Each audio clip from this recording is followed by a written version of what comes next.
Halo, kembali lagi di Ruang Ngobrol. Halo. Masih bersama Mas Fudo dan Iris dari OPFCI ya.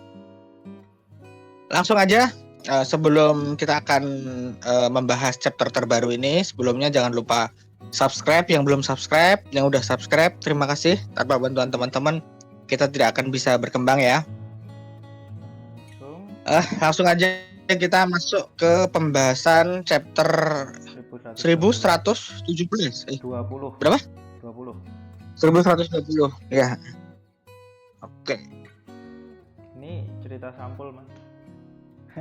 Ya masih nggak begitu penting sih Yamato sama siapa namanya Denjiro. Ini implikasinya cuman kayak konfirmasi kalau Akazaya 9 sekarang juga udah megang apa istilahnya? Megang Daimyo. Iya, jadi daimyo. Sebenarnya biasa cerita sampul akan awal-awal itu hanya akan konfirmasi dari bukan konfirmasi ya, lebih ke kabar dari orang-orang yang pernah ada ceritanya. Baru biasanya nanti di akhir-akhir akan ditunjukin, oh ada sesuatu nih yang bisa terkait ke cerita utama gitu. Iya. Jadi masih belum bisa dikomentarin apa-apa sih. Lanjut, langsung ke cerita utama aja. Ini langsung rame sih, Mas, pada bahas ini. Soal dia. Ya. Tapi menurutku ini wajar sih. Hintnya kan sebenarnya udah dari lama kalau sebagian besar pemilik nama D itu antara disembunyikan oleh pemerintah atau disembunyikan oleh keluarga mereka sendiri. Trafalgar misalnya. Ini aku aneh sih. Kayak tiba-tiba ya. Bukan, pertama tiba-tiba, kedua apa yang dilakukan ini kan implikasinya adalah D, kalau kamu punya nama D kamu tuh berdosa. Terus kamu dibunuh kan? Iya kan? Tapi faktanya banyak juga D yang berkeliaran nggak kenapa-kenapa. Oh iya. Ya mungkin nanti bakal dikasih tahu alasannya pelan-pelan. Cuman kalau cuman ini buatku retcon sih, udah tuh. Oh iya, masuk sih. Jadi kayak dia baru kepikiran di tengah gitu loh, nggak di gitu loh. Tapi soalnya D-nya gini, D-nya itu kesebar di mana-mana dan pemerintah itu seakan-akan cuman ngeluh aja, nah ini D lagi gitu aja gitu, tidak berinisiatif secara aktif untuk memburu para penyandang nama D ini gitu. Nah ketika ditunjukin kalau Clover tuh implikasinya cuman gara-gara nama D aku dibunuh, kakakku dibunuh gitu, makanya aku nyembunyiin nama D gitu. Nah itu aku agak kok tiba-tiba sih. Tapi kalau terus dilihat ini ya Mas ya, Garp biasa-biasa aja, Saul biasa-biasa aja, kok bisa gitu. Itu sih, aku itu aja sih. Tapi kalau ngelihat so far ya, yang ketahuan so far, yang ngasih lihat nama D-nya itu either bajak laut atau dia di angkatan laut. Tapi kalau dia rakyat biasa kayak Trafalgar dulu ya, keluarganya Trafalgar, keluarganya Clover sendiri sih, sama Nefertari itu rata-rata disembunyikan. Jadi either mungkin kalau bajak laut mereka emang menentang, terus kalau di sisi pemerintah dunia Gorose merasa nggak perlu soalnya udah dirangkul, kasarnya gitu. Aku mikirnya ke sana. Iya, itu apa itu yang kepikiran secara umum, orang pasti mikirnya begitu. Cuman ini konsistensi ceritanya agak masih belum kelihatan. Gimana gitu. Ini sebenarnya nyambung ke konten kita soal Gorose itu nggak kompeten gitu aja. Yang dulu kita pernah ngomong gitu. Mereka memang bego aja. Tapi menurutku masih masuk sih, soalnya apa ya? Lau sama Nefertari paling nggak ketahuan menyembunyikan nama D. Dan kalau Nefertari aku masuk akal. Dan ini nama keluarganya Monkey itu implied juga sebenarnya menyembunyikan. Cuman Luffy sama Garp aja yang enggak gitu. Dragon kan enggak ketahuan nama lengkapnya dulu. Iya. Ya gitulah. Tapi aneh sih. Ya udahlah, tapi aku termasuk ngerasa aneh sih. Soalnya kalau yang diargumenkan Nefertari itu masuk akal. Soalnya ya memang mereka kan terlibat langsung pada perang abad kekosongan kan. Jadi ketika mereka Lily hilang, mereka harus menghapus nama D. Itu sih kalau Nefertari ya. Tapi kalau yang lain kayak Lau tuh menurutku juga ini tiba-tiba aja udah kepikiran pakai dia aja lah. Tapi kan udah agak lama, Mas. Iya, tapi Lau tidak didesain dari awal tuh Iya, itu memang. Cuman maksudku makanya kan. Makanya ini tuh gini, ini tuh masalah long run series. Oh iya. Jadi Oda tuh nggak yang ya itu dia jenius ya, tapi yang nggak yang dari awal tuh semua udah kepikiran gitu. Jadi ada elemen-elemen yang baru ditambahkan di tengah. Termasuk ini gitu, termasuk Clover Day gini. Menurutku itu biar engaging ceritanya, mystery of D-nya itu nanti ini kan karena kalau kita ngomongin narasi cerita ya, karena Vegapunk ngomongin soal dedikat. Jadi misteri berikutnya adalah soal nama D ini. Yang ini nantinya akan di-tackle di arc ke depan. Karena itulah penting untuk buat orang engage sama D. Salah satunya adalah dengan Clover ini. Itu sih. Ini soal narasi. Ya, kalau menurutku sih karena sebenarnya udah direncanain sejak paling enggak nama Lau disembunyikan ketahuan D gitu. Soalnya dia juga dibilangin kalau dia nggak seharusnya menyebutkan nama D. Sejak saat itu mungkin ada rencana ke sana, tapi tidak agak mendadak emang sih. Aku paham kok. Aku kalau yang itunya aku itunya oke, cuman ini bukan berarti Oda udah ngerencanain ini dari iya. Karakter Lau aja dadakan kok. Lanjut.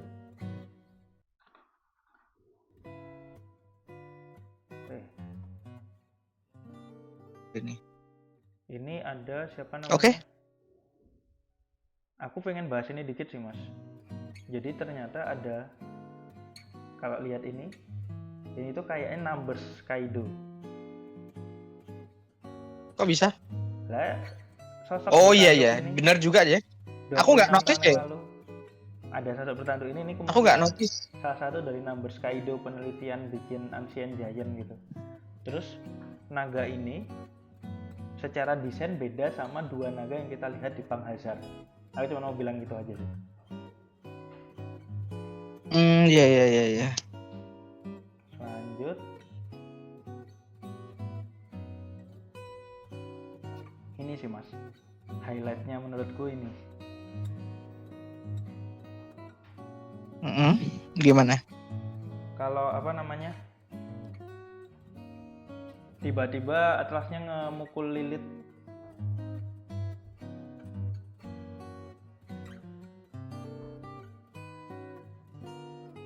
Apa namanya? Kalau apa? Ini sih Mas yang dia ngorbanin diri gitu loh. Iya, kenapa kok jadi highlight? Ya soalnya kita akhirnya apa istilahnya? Kita akhirnya tahu kalau ada switch khusus buat matiin. Oh iya. Jadi ada implikasi kalau Iya. Kalau Lilith itu juga robot gitu. Soalnya nggak cuma dipukul buat mutusin koneksi, tapi ternyata emang ada yang kayak dipencet gitu loh. York, bukan York, siapa Lilith yang akan selamat kan? Terus Atlas ngorbanin diri, dan aku sukanya tuh kita dikasih lihat kalau Lilith tuh beneran ngitung gitu loh. Emang nggak bisa lompat begitu aja gitu kan. Terus Atlas yang kemungkinan besar juga ngitung, dia itu langsung menahan Nasjuro. Ini sempat jadi perdebatan panjang, emang Atlas kuat itu? Enggak juga sih, ini kan emang karena dia udah siap mengorbankan diri. Orang yang udah siap mengorbankan diri itu kan biasanya ya reckless gitu lah, nggak bisa ditahan. Nah Atlas ini berhasil karena habis nyerang Nasjuro walaupun tangannya udah ketebas. Terus gara-gara ya perhitungannya tadi, dia dengan ledakannya itu dia bisa bikin Thousand Sunny sampai dengan selamat. Ini buatku highlight chapter ini sih, best part gitu loh kalau menurutku ya. Oke, iya sih. Aku kalau dibandingkan ledakannya aku lebih ke kamu ngorbanin diri buat mereka ya. Enggak, aku bantuin mereka gitu. Iya, itu keren banget sih. Dan dialog Atlas memilih mereka tuh kayak semua butuh menyelamatkan topi jerami dan paling enggak satu orang Vegapunk, kesannya gitu. Edison juga gitu soalnya sebelum ini. Nah, kita nanti perlu dilihat lagi apa kira-kira peran Lilith di masa depan gitu ya Mas ya. Terus Emmet ternyata sesuai dugaan kita dikit sih ya. Di chapter di pembahasan lalu, review lalu, kita sesuai dugaan kita bisa Luffy ternyata bisa ngobrol sama Emmet. Walaupun pakai voice of all things. Walaupun kayak Momo ke Junesa atau si Raffi ke Sea Kings, cuman Luffy yang bisa dengar. Jadi koneksinya itu kalau Junesa sama Momo kan Luffy bisa dengar tapi nggak bisa ngomong. Nah, ini Luffy itu perannya ke Emmet. Jadi kayak mereka tuh punya masing-masing gitu. Dan kita akhirnya melihat Luffy punya apa sih istilahnya, makhluk raksasa yang bisa mendengarkan dia. Terus yang menarik itu siapa namanya, Emmet ini ya mau nembakin rokok ini. Sesuatu, kayaknya tuh tangannya mau lepas ya. Ya wajar sih, udah 900 tahun dia. Yang aku suka di bagian ini tuh, Mas Haris kalau sadar, Sanji kan berbinar-binar ya. Kan ini kayak pertama kali kita melihat Sanji kayak gitu, ya nggak? Aku nggak inget sih pertama kali atau enggak. Kalau itu ya, kamu yang lebih ingat. Sejauh ini ingatku kamu yang lebih ingat kalau itu. Wajar sih. Seingatku Sanji itu pertama kalinya ikut nge-hype ketika ngelihat robot. Soalnya terakhir biasanya tuh Sanji mungkin karena raksasa kali ya. Satu, karena raksasa. Dua, aku lebih pengen ngelihat ini sebagai Sanji yang awalnya kemungkinan membenci teknologi karena keluarganya. Setelah Wano, dia itu embracing bahwa dirinya juga bagian dari teknologi itu, dan dia akhirnya lepas aja lah. Kalau emang keren ya keren gitu. Dia mulai menerima dirinya sendiri apa adanya. Menurutku kayak gitu sih.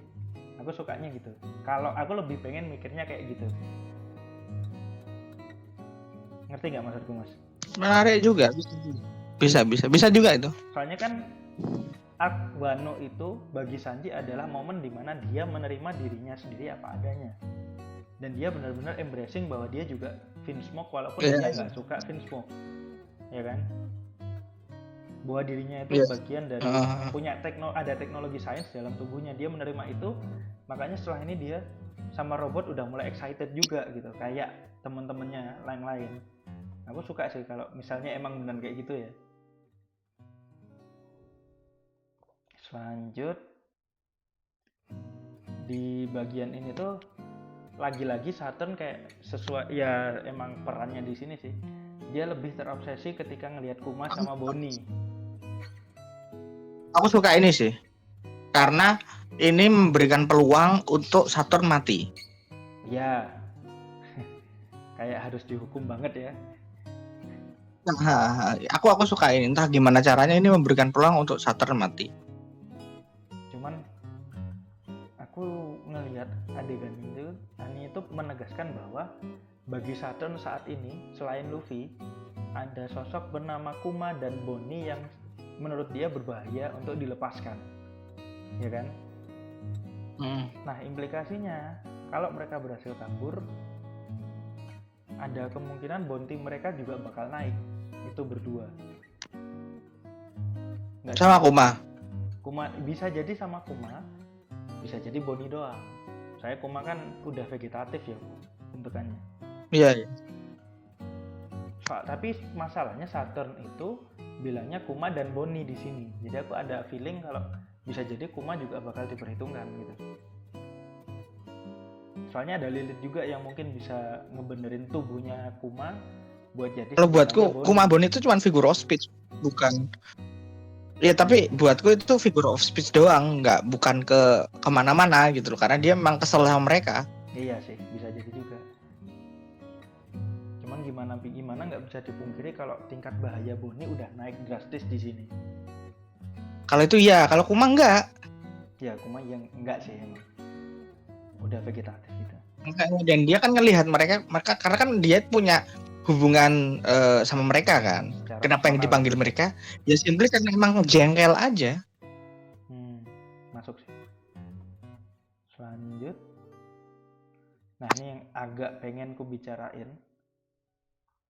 Banyak yang teman-teman kita itu pembaca One Piece itu banyak yang ngerasa kalau informasi yang dikasih Vegapunk terlalu dikit yang terlalu sedikit hal baru. Paling ya cuma tenggelam, itu yang besar. Lainnya kita semua udah tahu. Tapi perlu diperhatikan bahwa apa yang disampaikan Vegapunk ini pada dasarnya adalah memberitahu dunia One Piece apa yang kita ketahui sebagai pembaca. Ya kan Mas ya? Nah, termasuk fakta bahwa nama asli Gold Roger adalah Gold D. Roger. Ini baru disampaikan di chapter ini oleh Vegapunk dan baru tersebar ke dunia. Signifikansinya apa aku masih belum tahu. Tapi yang jelas ini menarik buat dibahas nanti.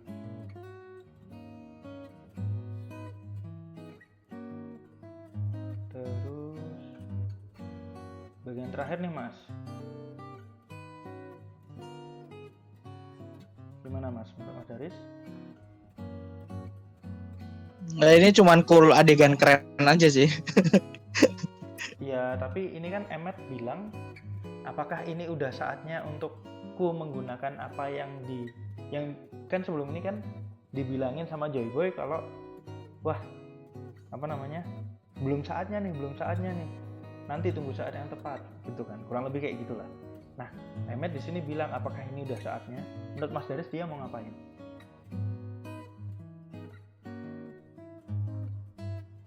Sebenarnya ada opsi meledakkan diri ya. Sebenarnya. Tapi karena udah dipakai Atlas jadi sepertinya redundan. Iya.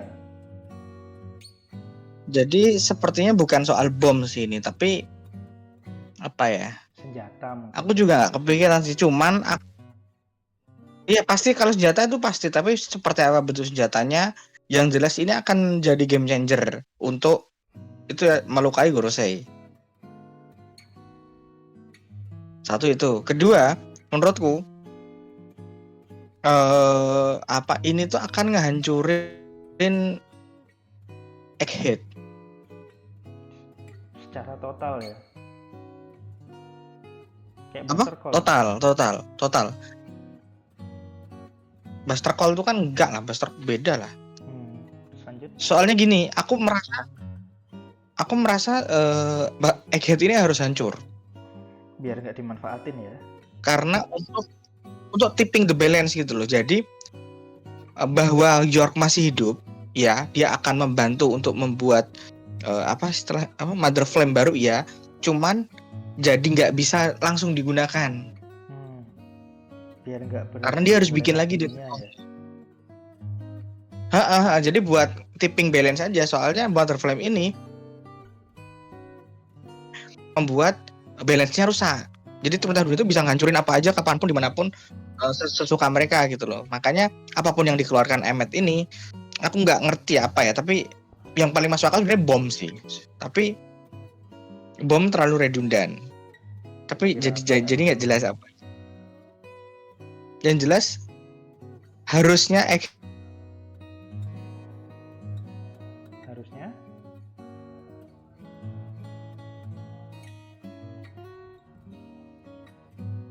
dibikin lagi dari awal gitu minimal. Yang jelas aku paling suka adegan ini karena dia tuh nunjukin orang yang mau berkorban, orang bukan robot ya, robot yang mau berkorban, tangannya hilang satu, dikeroyok Gorosei, tapi dia dengan penuh percaya diri aku akan memberi kamu jalan. Anjay itu. Itu keren banget. Itu sih. Sayangnya kita masih belum tahu ya koneksinya robot ini sama Joyboy itu kayak gimana. Tapi pasti nanti bakal. Iya, tapi nanti pasti dibuka. Pasti ada pembukaan, pasti dibuka. Yang jelas Emmet akan hancur di sini sih. Sedih sih, baru dong. Soalnya ya pas dia tuh udah terbukti pas ternyata dia tuh nggak bisa ngapa-ngapain juga gitu loh. Udah aus gitu. Jadi kalau dia survive pun gunanya apa gitu. Iya kayak karatan lah, udah tua, udah 19 itu sih. Mungkin itu dulu kali ya Mas ya.